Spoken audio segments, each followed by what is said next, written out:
जय श्री राम, जय हनुमान बाबा की। तो मित्रों, आप पूछ रहे हैं कि हम हनुमान जन्मोत्सव पर ऐसा क्या करें जो हमसे हनुमान जी, श्री राम जी प्रसन्न हो। तो मित्रों, 2 अप्रैल को हनुमान जी का जन्मोत्सव है, तो आप उस दिन उनके स्वभाव को समझो और कुछ ना कुछ उनका स्वभाव अपने हृदय में लाओ। राम भक्ति में पूर्ण, संयम में अद्भुत, अष्ट सिद्धि नवनिधि के धनी होने पर भी पवन सुत ने आत्मज्ञान के लिए श्री रामचंद्र जी की शरण ली थी। तभी तो कहते हैं राम लक्ष्मण जानकी और जय बोलो हनुमान की। हनुमान जी सेवा में तो निपुण है ही, साथ ही ब्रह्मचार्य पालन करने में भी अद्भुत है। हनुमान जी ने सुवर्ण पर्वत का त्याग किया था। फिर सुरसा आ गई और बोली, आज देवताओं ने मुझे भोजन दिया है, मैं तुम्हें खा जाऊंगी। जैसे जैसे सुरसा मुख का विस्तार बढ़ाती है, हनुमान जी उसके दूना रूप दिखाई देते हैं। पर जब उसने 100 योजन मुँह फाड़ा तो उससे दुगने हो सकते थे। गरिमा सिद्धि से, परंतु सिद्धियाँ अहंकार दिखाने के लिए नहीं होती हैं। ऐसा अहंकार व्यक्ति को कहीं का नहीं छोड़ता।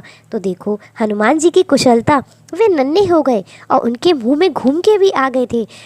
उसको पता तक नहीं चला। बाहर निकल के झुककर प्रणाम किया, बोले मैंने आपके मुंह की प्रदक्षिणा कर ली है। तो देखो हनुमान जी कैसे औरों को सम्मान देते थे। और हकीकत में हनुमान जी की जीत हुई तो उनको फूलना चाहिए था, पर वे फूले नहीं। जिसको हराया उसको हाथ जोड़ते हैं, नम्रता दिखाते हैं और हारने के बाद वह तो उदास हो जाती, परंतु हनुमान जी स्वयं दासत्व दिखाकर उसके अंतःकरण की रक्षा करते हैं। और दूसरा, जब लंका में हनुमान जी सूक्ष्म होकर रहे थे, तब लंकिनी ने उनको देख लिया था और वह बोली, अरे कहाँ जा रहे हो, तुम चोर हो, छुपके जाते हो। तो हनुमान जी क्या बोले थे कि हाँ मैं चोर हूँ, चोर तो तेरा स्वामी है जो सीता जी को चुरा के लाया है। मैं चोर नहीं, अपने स्वामी का कार्य करने के लिए छोटा होके आ रहा हूँ। तो उसने बोला मैं तो तुम्हें खा जाऊंगी। सोचा कि इसको मुक्का मारने की आवश्यकता है। वे फिर भी बड़े बन गए और उनको मुक्का मारा। वैराग्य का मुक्का लगा और सत्संग मिला तो लंकिनी का भी हृदय परिवर्तित हो गया था। हनुमान जी ऊंची समझ के धनी थे। हनुमान जी सरल, सहज और अड़िमा गरिमा लघिमा सिद्धियों के धनी हैं। फिर भी सबको उनका प्रदर्शन नहीं करने बैठते, सबके साथ एक सा आचरण नहीं करते। जो जैसा है उसे उस तरीके से ही पेश आते हैं। सीता जी के आगे हनुमान जी नन्हे से हो जाते हैं, फिर थोड़े थोड़े बड़े होते हैं। सीता जी पूछती हैं तुम कौन हो, तुम्हारा छोटा स्वरूप है कि बड़ा स्वरूप है।